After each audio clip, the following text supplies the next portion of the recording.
ኢትዮጵያ እየሰራቻቸው ያሉ በርካታ ፕሮጀክቶች ከራሷ አልፎ ለምስራቅ አፍሪካና ለአፍሪካውያን ኩራት የሚሆኑ ናቸው።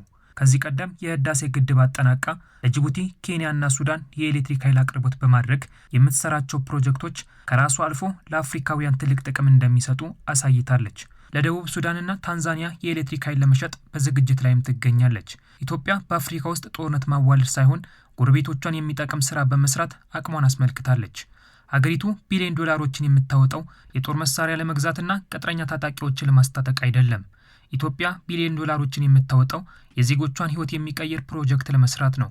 ይህንን የሀገሪቱን እቅድ ለማክሸፍ የሚውተረተሩ እነማን ናቸው የሚለውን ከመመልከታችን በፊት ኢትዮጵያ እየሰራቻቸው ያሉትን ግዙፍ ፕሮጀክቶች አስቀድመን እንመልከት።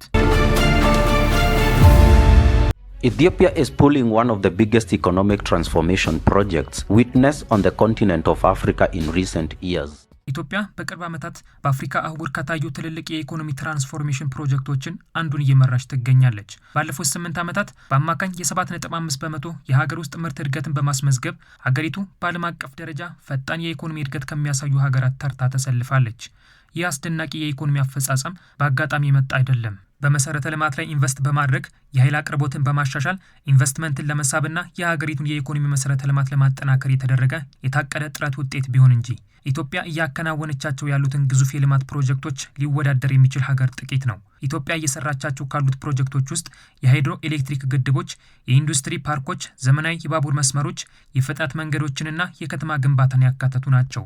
ከነዚህ ፕሮጀክቶች አንዱ የገላንጉራ ኢንዱስትሪ ፓርክ ነው። The Galangura Industrial Park is a modern manufacturing ecosystem where some of the Boeing aircraft spare parts are being produced. It is a newly constructed industrial park located in the Akaki Kaliti subcity of Addis Ababa. ኢንዱስትሪ ፓርኩ አንዳንድ የቦይንግ አውሮፕላን መለዋወጫዎች የሚመረቱበት ዘመናዊ የማኑፋክቸሪንግ ማዕከል ሲሆን በአዲስ አበባ አቃቂ ክፍለ ከተማ የሚገኝ አነስተኛ፣ መካከለኛና ከፍተኛ ኢንተርፕራይዞችን በዓለም አቀፍ ደረጃ ተወዳዳሪ ላኪዎች እንዲሆኑ ታስቦ የተገነባ ነው። ፓርኩ በ93.9 ሄክታር መሬት ላይ ያረፈ ሲሆን የንግድ ማዕከል፣ የሎጂስቲክስ ማዕከልና ሰፊ የአስፋልት መንገዶችን ይዟል። የመጀመሪያው ምዕራፍ 116 የማኑፋክቸሪንግ ሼዶችን፣ 68 የጨርቃጨርቅና አልባሳት ማምረቻ ክፍሎችንና 248 የጥሬ ዕቃ መጋዘኖችን በውስጡ አካቶ ይዟል። ፕሮጀክቱ ከ18,000 እስከ 20,000 ለሚደርሱ ወጣቶች ቀጥተኛ የስራ ዕድል እንደሚፈጥርም ተገልጿል። Galangura Industrial Park unique is that it is not a white elephant project. Its impact is observable. 18,000 to 20,000 direct jobs are projected to be generated for young people. ሌላኛው የአርጆ የከሰል ማቀነባበሪያ ፋብሪካ በምዕራብ ኢትዮጵያ በኦሮሚያ ክልል ምስራቅ ወለጋ ዞን ዲጋ ወረዳ ውስጥ የሚገኝ ግዙፍ የኢንዱስትሪ ፕሮጀክት ሲሆን ፕሮጀክቱ የሀገሪቱን የከሰል ክምችት በመጠቀም እንደ ሲሚንቶ፣ ብረት፣ ጨርቃጨርቅ ያሉ ከባድ ኢንዱስትሪዎችን በአስተማማኝ የሀገር ውስጥ የኃይል አቅርቦት ለመደገፍ ታልሞ የተሰራ ነው። ይህ ፕሮጀክት በሰዓት 200 ቶን በአመት 1.2 ሚሊዮን ቶን የከሰል ድንጋይ የማቀነባበር አቅም እንዳለውም ተገልጿል። ዓለም ወደ ታዳሽ ኃይል ለመሸጋገር በሚጥርበት ወቅት በርካታ ሀገራት ኋላ ቀርቶ በድሮ ስርዓት ላይ ቢቀመጡም ኢትዮጵያ ግን ወደ ኋላ አልቀረችም። በሐዋሳ ኢንዱስትሪ ፓርክ እየተሰራ ያለው የቶዮ ሶላር ፋብሪካ ደግሞ ኢትዮጵያ ለወጠነችው የብልጽግና ጉዞ መንገድ የሚጠርግ ነው። በሐዋሳ ኢንዱስትሪ ፓርክ ውስጥ በጃፓኑ ቶዮ ኮርፖሬሽን የተቋቋመው ይህ ፋብሪካ ዘመናዊ የሶላር ሴሎችን በብዛት በማምረት ላይ ይገኛል። የመጀመሪያው ምዕራፍ በአመት እስከ 2 ጊጋዋት የሶላር ሴሎችን ማምረት የሚችል ሲሆን ሁለተኛው ምዕራፍ በመጋቢት 2018 ተጀምሯል። ፋብሪካው ያመረታቸውን የሶላር ሴሎችን ወደ አሜሪካ የሚልክ ሲሆን በ2025 ብቻ $300 ሚሊዮን ኤክስፖርትን ገቢ አስገኝቷል። Toyo Solar Factory exports some premium N-type and bifacial solar cells to the United States. About $300 million was generated in export value in 2025. ኢትዮጵያ የኃይል አቅርቦትን ለማስፋፋት በዚህ ብቻ አልተገደበችም። ሀገሪቱ ራሷን ቀጠናዊ የኃይል አቅርቦት አቅራቢ ለማድረግ በምታደርገው ጉዞ ላይ የኮይሻ ግድብ ትልቅ ሚና ይጫወታል ተብሎ ይጠበቃል። በኦሞ ወንዝ ላይ የሚገነባው ይህ አራተኛ ግድብ $2.88 ቢሊዮን ወጪ እንደሚደረግበት ይፋ ተደርጓል። ግድቡ 170 ሜትር ከፍታ እንደሚኖረውና 2200 ሜጋዋት ኃይል እንደሚያቀርብ ተገልጿል። ግድቡ በአመት 6460 ጊጋዋት በሰዓት ያመርታል ተብሎ ትንበያ የተቀመጠለት ሲሆን ከታላቁ የኢትዮጵያ ህዳሴ ግድብና ከግልገል ግቤ ሶስቱ ግድቦች ጋር ሲወዳደር ኢትዮጵያን በአፍሪካ ግዙፍ የኤሌክትሪክ ኃይል አምራች ሀገር እንደሚያደርጋትም ቅድመ ግምት ተቀምጦለታል። Right now, on the Bishoftu Plateau in Ethiopia, thousands of heavy bulldozers and trucks are working non-stop, creating one of the busiest heavy machinery construction sites on the planet. ኢትዮጵያ እየሰራቻቸው ካሉት ውስጥ አንዱና ዋነኛው የቢሾፍቱ ዓለም አቀፍ አውሮፕላን ማረፊያ ሲሆን ይህ ፕሮጀክት በኢትዮጵያ መንግስት እየተከናወነ ካሉ ፕሮጀክቶች ሁሉ እጅግ በጣም ትልቅ እንደሆነ ሲኤንኤንን ጨምሮ በርካታ የውጭ መገናኛ ብዙሃኖች ዘግበውለታል። Ethiopian Airlines is one of Africa's most successful carriers, connecting the continent to destinations around the world.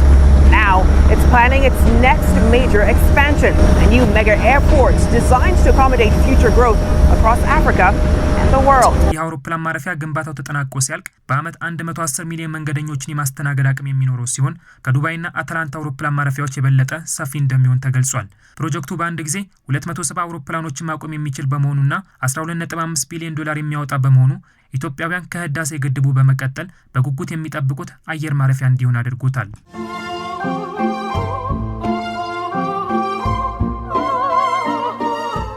ኢትዮጵያ አፍሪካውያን ወደ ሌሎች ሀገራት የሚያደርጉት በረራ የተሳካ እንዲሆን ቢሊዮን ዶላሮችን አውጥታ እየገነባች ነው። ሌሎች ሀገራት በአንጻሩ መሰረተ ልማቶችን የሚያወድም የድሮን ጣቢያዎችን በምድራቸው እየገነቡ ነው።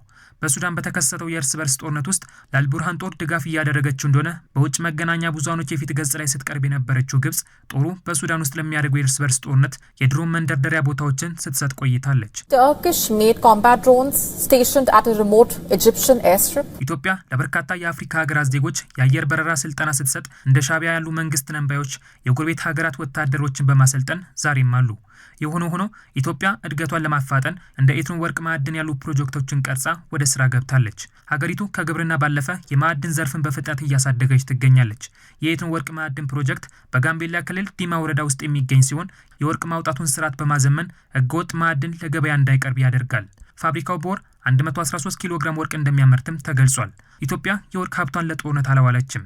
በእርስ በርስ ጦርነት እየታመሰች ያለችው ሱዳን የወርቅ ሀብቷ በምድሯ ላይ እየተከናወነ ያለው ጦርነት እንዳይቆም አድርጎታል። ኮንጎም ብትሆን ከኤም23 ጥቃት አልተረፈችም።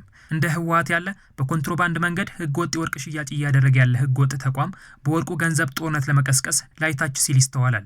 ህወሓትም በኢትዮጵያ ላይ ጦርነት ለመክፈት ዝግጅት እያደረገ መሆኑን ሲገልጽ ቆይቷል። የኩርኩም የወርቅ ማዕድን ፕሮጀክት ኢትዮጵያ ለልማቷ እየተጠቀመችበት ካሉ ግዙፍ ፕሮጀክቶች ውስጥ አንዱ ያደርገዋል። ይህ ፕሮጀክት የኢትዮጵያ ትልቁና ዋና የወርቅ ማዕድን ለመሆን የተዘጋጀ ግዙፍ ፕሮጀክት ሲሆን በአመት 6 ሚሊዮን ቶን ወርቅ የያዘ አፈር የሚያቀነባብርና ጥሬ ወርቅን ከሀገር ውጭ ከመላክ ይልቅ በሀገር ውስጥ በዘመናዊ ቴክኖሎጂ ለማጣራት የተገነባ መሆኑን ሲገለጽ ቆይቷል። ፕሮጀክቱ በአመት ከ290 ሺህ በላይ የተጣራ ወርቅ የሚያስረክብ ሲሆን ለሀገሪቱ በአመት ወደ 1 ቢሊዮን ዶላር የሚጠጋ የውጭ ገቢ ማስገኘት አቅም እንዳለውም ተንታኞች ይገልጻሉ። ይህ ፕሮጀክት በ2030 ኢትዮጵያ በዓለም አቀፍ ደረጃ ግንባር ቀደም ወርቅ ላኪ እንደሚያደርጋትም ቅድመ ግምት ተቀምጦለታል። እነዚህን ግዙፍ ፕሮጀክቶችን ለማደናቀፍ ሴራና ደባ እየጠነሰሱ ያሉ ሀገራት ህወሓትን መልእክተኛቸው አድርገው ይዘዋል። ኢትዮጵያ በአሁኑ ወቅት በአፍሪካ አህጉር ታይቶ የማይታወቅ ታላቅ የኢኮኖሚና የማህበራዊ ትራንስፎርሜሽን ጉዞ ላይ ትገኛለች። ይህ ጉዞ ለዘመናት በድህነትና በልመና ስም ትጠራ የነበረችውን ሀገር ታሪክ በመቀየር በራሷ ተፈጥሯዊ ሀብትና በህዝቦቿ የስራ ባህል ላይ የተመሰረተ አዲስ የብልጽግና ምዕራፍ እየከፈተ ይገኛል። ከመጋቢት 2010 ዓ.ም ጀምሮ የተጀመረው ሀገራዊ ለውጥ ባለፉት 8 ዓመታት ሀገሪቱን በዓለም አቀፍ ደረጃ ፈጣን የኢኮኖሚ እድገትን ከሚያሳዩ ሀገራት ተርታ እንድትሰለፍ አድርጓታል። ከታላቁ የኢትዮጵያ ህዳሴ ግድብ ጀምሮ እስከ ኮይሻና አይሻ የኃይል ማመንጫዎች፣ ከዘመናዊ የፍጥነት መንገዶች እስከ ግዙፍ የኢንዱስትሪ ፓርኮችና የከተማ ኮሪደር ልማቶች ድረስ ያሉ ሜጋ ፕሮጀክቶች የሀገሪቱን መጻኢ ተስፋ ብሩህ እያደረጉት መጥተዋል። ሆኖም ይህ ታሪካዊና አስደናቂ የሀገር ግንባታ ሂደት ያለ መሰናክልና ያለ ጠላት ፈተና የመጣ አይደለም። የሀገሪቱን ታላቅነትና በራስ መቆም የማይሹ ታሪካዊ ጠላቶችና የውስጥ ባንዳዎች እጅና ጓንት በመሆን ይህንን ጉዞ ለማደናቀፍ የኢትዮጵያን ብልጽግና ለማጨንገፍ ቀንና ሌሊት ሴራ መጠንሰሳቸውን አሁንም ቀጥለዋል። በዚህ እኩይ ተግባር ላይ ከፊት የምትገኘው ግብጽ የኢትዮጵያ መነሳት እንደ ስጋት በመቁጠር የዲፕሎማሲ የኢኮኖሚና የደህንነት ጫናዎችን ለመፍጠር ዛሬም እንደ ትናንቱ ትልቅ ጥረት እያደረገች ትገኛለች። ግብጽ ኢትዮጵያ በተፈጥሮ ሀብቷ ተጠቅማ ዜጎቿን ከጨለማ ለማውጣት የምታደርገውን ጥረት ዓለም አቀፋዊ የፖለቲካ ቁማር በማድረግ የናይል ወንዝን ፍሰት በበላይነት ለመቆጣጠር አሜሪካንን እንደ መሸሸጊያ ስትይዝም ኖራለች።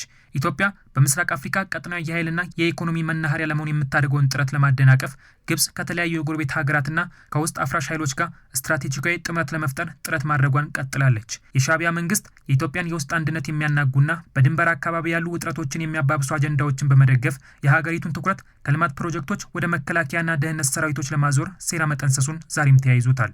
ህወሓት የኢትዮጵያን ህዝብ አንድነት ለመናድ የብሔራዊ ግጭቶችን ለመቀስቀስና የልማት መሰረተ ልማቶችን ለማውደም ያደረገውና አሁንም እያደረገ እያደረገው ያለው እኩይ ተግባር የውጭ ጠላቶች የሴራ አጋርነቱን አረጋግጧል። ለ3 አስርት ዓመታት የሀገሪቱን ሀብት በመዝረፍ የኢኮኖሚ መሰረቱን ያናጋ መሆኑ ሳያንስ በቅርብ ዓመታት በተከሰተው ግጭት የሀገሪቱን ሰሜናዊ ክፍል የኢኮኖሚና የማህበራዊ መሰረተ ልማቶች ሙሉ በሙሉ እንዲወድምና የሀገር መከላከያ ሰራዊት ላይ ክህደት በመፈጸም ለውጭ ጠላቶች በሩን አስፍቶ ከፍቷል። ግብጽ፣ ኤርትራና ህወሓት በአንድ ላይ ሆኖ የሚጠነስሱት ሴራ ግቡ አንድና አንድ ብቻ ሲሆን እርሱም ጠንካራ የበለጸገች በምግብ ራሷን የቻለችና የባህር በር ያላት ታላቅ ኢትዮጵያ እንዳትፈጠር ማድረግ መሆኑ ሀገር ያወቀው የአደባባይ ሚስጥር ነው።